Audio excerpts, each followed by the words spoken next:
Hi everyone, gravitation के buildup your understanding का question number 8 discuss करेंगे।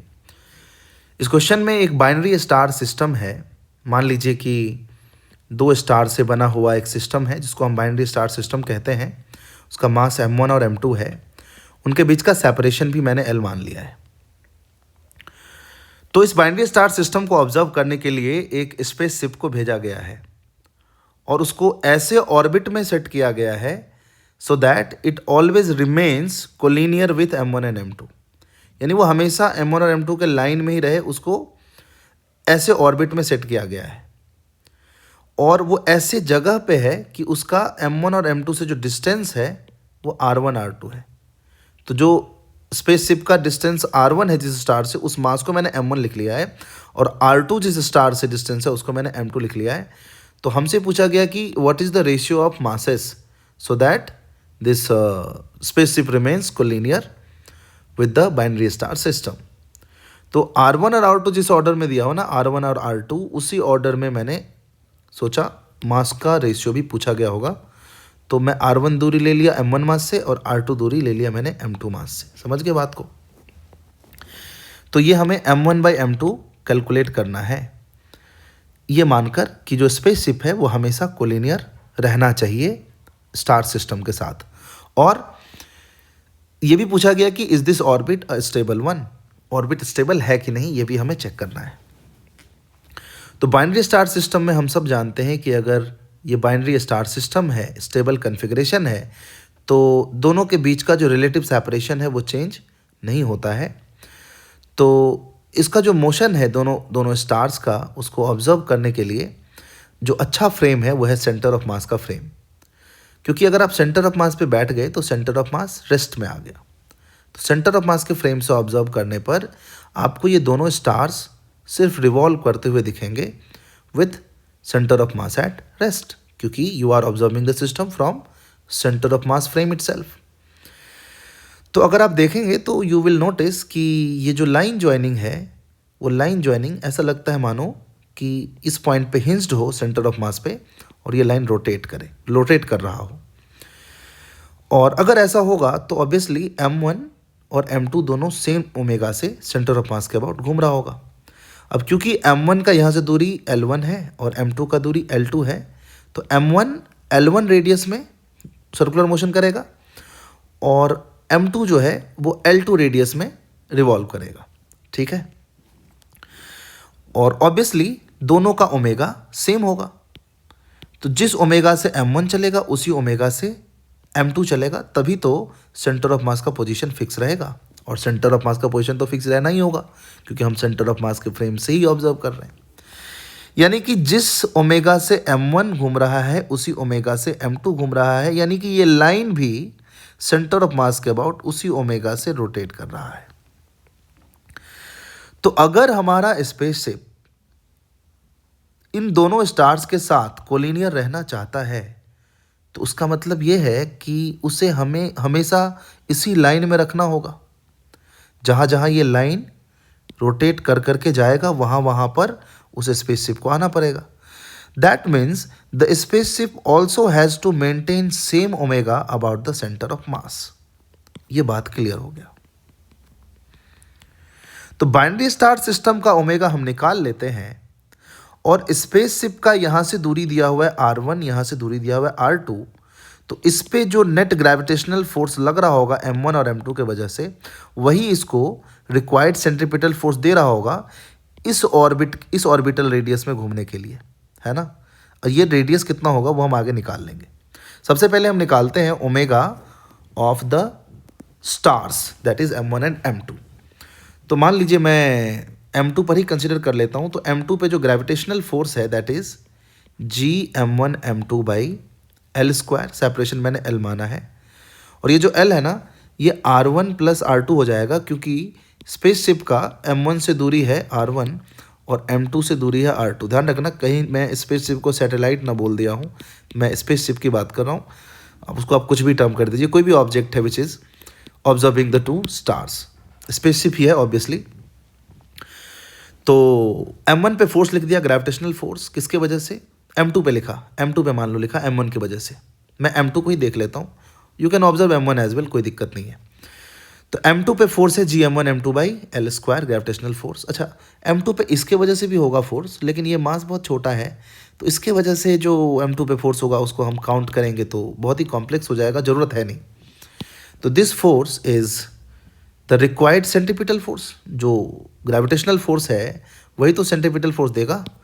तो कितना होगा वो M2 के लिए M2 ओमेगा स्क्वायर, और इसका जो रेडियस है वो है L2।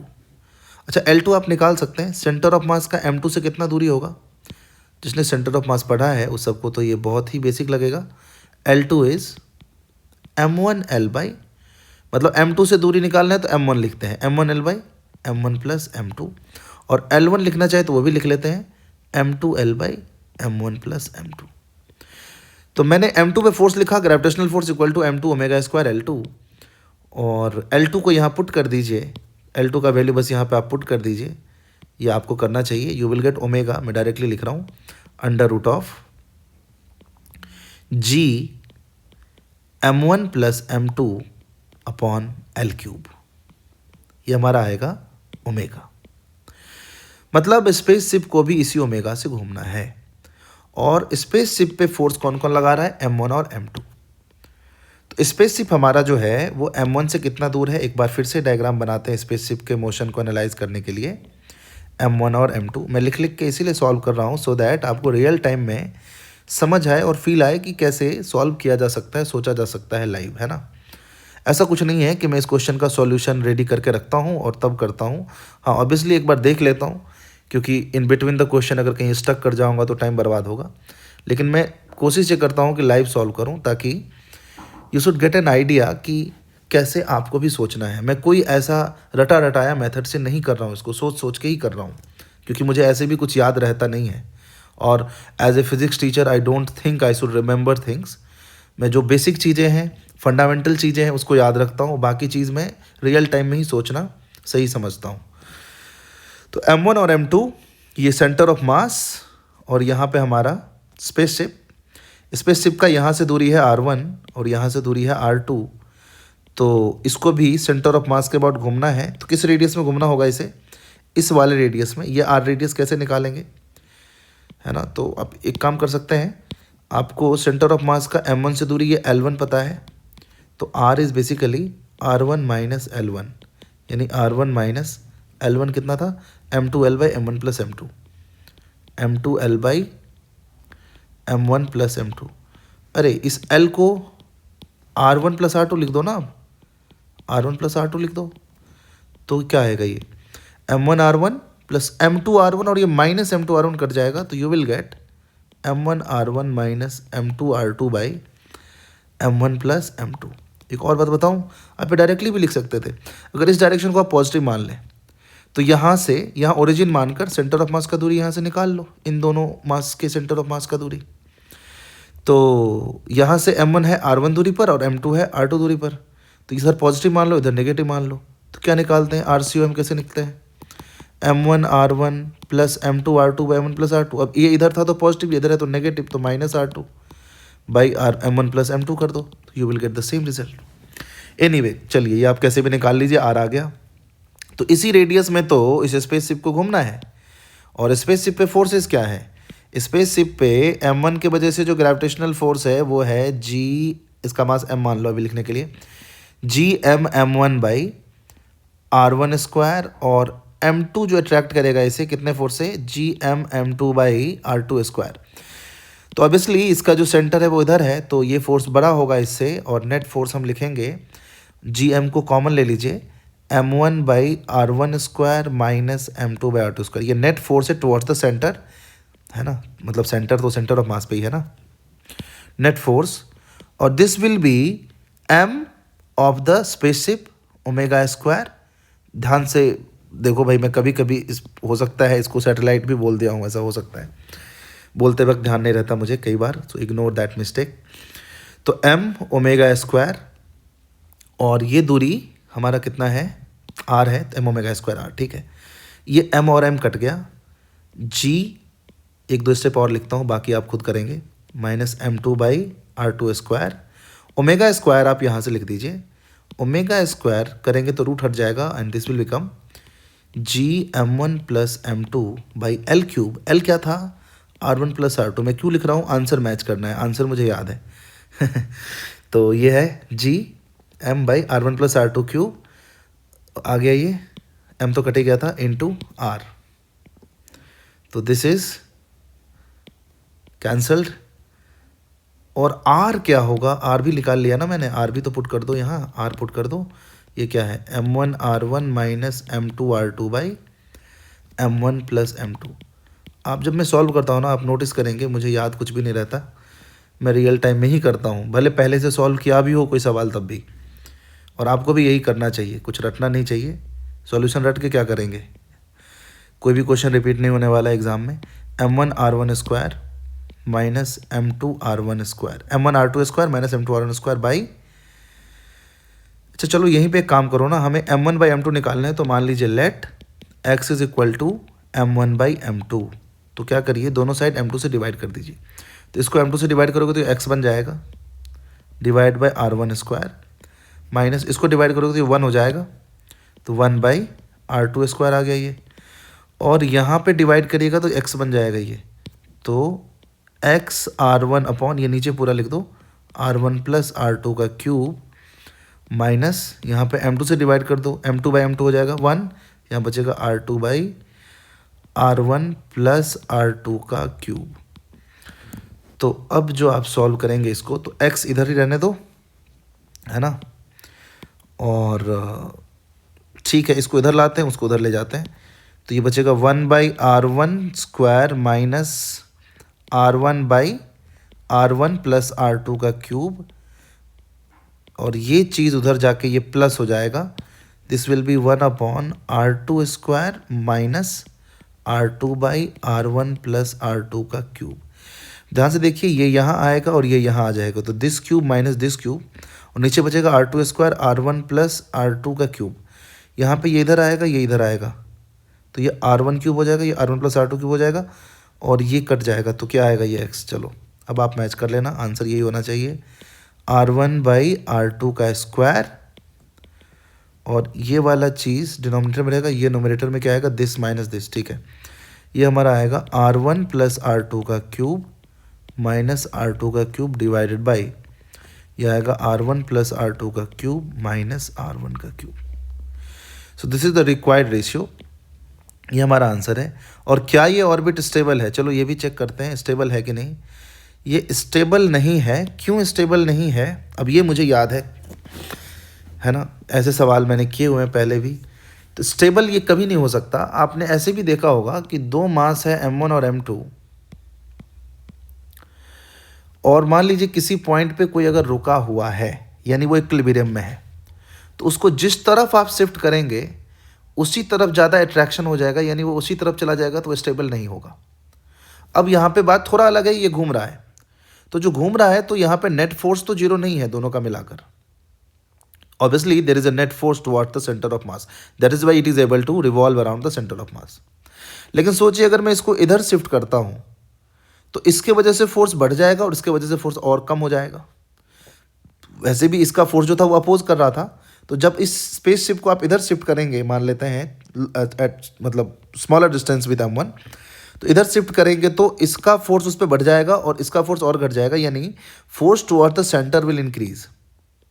लेकिन घूमना तो इसको उसी ओमेगा से है, तो ये सोचो m omega square term same है, ये r छोटा हो गया ना, क्योंकि इसका डिस्टेंस सेंटर ऑफ मास से कम हो गया, तो रेडियस तो कम हो गया, तो रेडियस कम हुआ यानी ये सेंट्रीपिटल फोर्स का रिक्वायरमेंट कम है।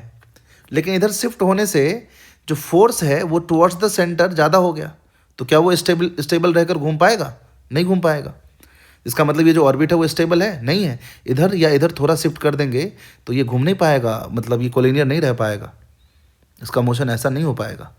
समझ गए? और एक और बात मैं इसमें ऐड करना चाहता हूँ कि इसमें मैंने क्यों मान लिया कि जो स्पेसशिप है वो इन बिटवीन द मासेस है, यहाँ से R1 यहाँ से R2, क्योंकि क्वेश्चन ने ऐसा ही माना है।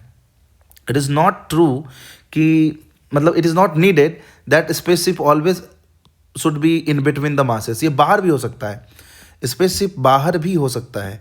मैं आपको दिखाता हूँ कैसे।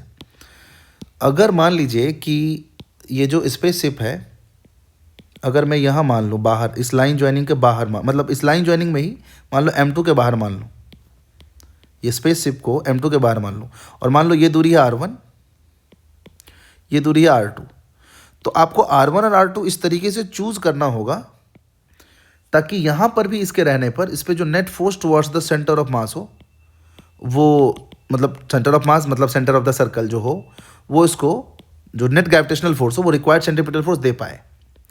तो इसके लिए क्या ratio of mass will be different? No, ratio of mass will be same. भाई मास तो वही है, मतलब एक पॉइंट इधर भी आएगा, एक पॉइंट इधर भी आएगा और एक पॉइंट इधर भी आएगा। There will be 3 points where you can set the satellite in the orbit and it will always remain collinear. लेकिन अगर आप इधर लेंगे ना R2, तो इस तरीके से अगर उसका आंसर निकालना चाहेंगे तो आपको जो है R2, इसी एक्सप्रेशन में R2 को -R2 पुट करना चाहिए जहाँ जहाँ लेना है। और अगर आप इसको इधर लेंगे तो आपको R2 को मतलब इस बार क्या हुआ, ये तो मतलब चलो एक सेकेंड, हाँ इधर लेंगे तो ये R2, क्योंकि पहले इधर था R2, अभी इधर आ गया, तो R2 को आप पहले के हिसाब से नहीं ले रहे हैं, उधर ले रहे हैं, उल्टा ले रहे हैं, तो इसको माइनस साइन के साथ पुट कर दो। और अगर आप स्पेसशिप को इधर लेते तो R2 में कोई बदलाव नहीं करो, R1 आपको माइनस पे लेना पड़ेगा क्योंकि पहले आपका R1 इधर था और अभी आपका R1 इधर है। समझ रहे हो बात को? तो you have to choose R1 and R2 in such a way that the spaceship at that point is able to maintain its circular orbit. तो different value of R1 and R2 will be there. अगर आप यहाँ रखेंगे तो R1 and R2 will be different, यहाँ रखेंगे तो this R1 and R2 will be different, यहाँ रखेंगे तो R1 and R2 will be different. और ये जो पॉइंट्स है ना, इसको लेग्रांजियन पॉइंट्स कहते हैं। समझ गए? तो हमें उससे कोई लेना देना नहीं है। अभी जो क्वेश्चन है उसमें ये एज्यूम्ड था कि जो स्पेसशिप है वो इन बिटवीन द मासेस ही है ना। So this is everything about the question. मुझे जो जो समझ आता है वो मैं बता देता हूँ। बाकी मैं उतना नहीं सोचता कि आपको मतलब इतना ही बताऊँ, ये छोड़ दूँ, ये बता दूँ। जो जो मुझे समझ आता है इन द वीडियो मैं कोशिश करता हूँ कि वो बता दूँ। तो इससे ज़्यादा कुछ चाहिए नहीं भाई इस सवाल में। All the things which are needed मैंने बता दिया है। तो इसका अगला एक और क्वेश्चन बचा है, बिल्ड अप योर अंडरस्टैंडिंग का 9 नंबर क्वेश्चन, वो भी मैं डिस्कस करूँगा जल्दी। तब तक के लिए bye bye, thanks for watching, like the video, subscribe the channel.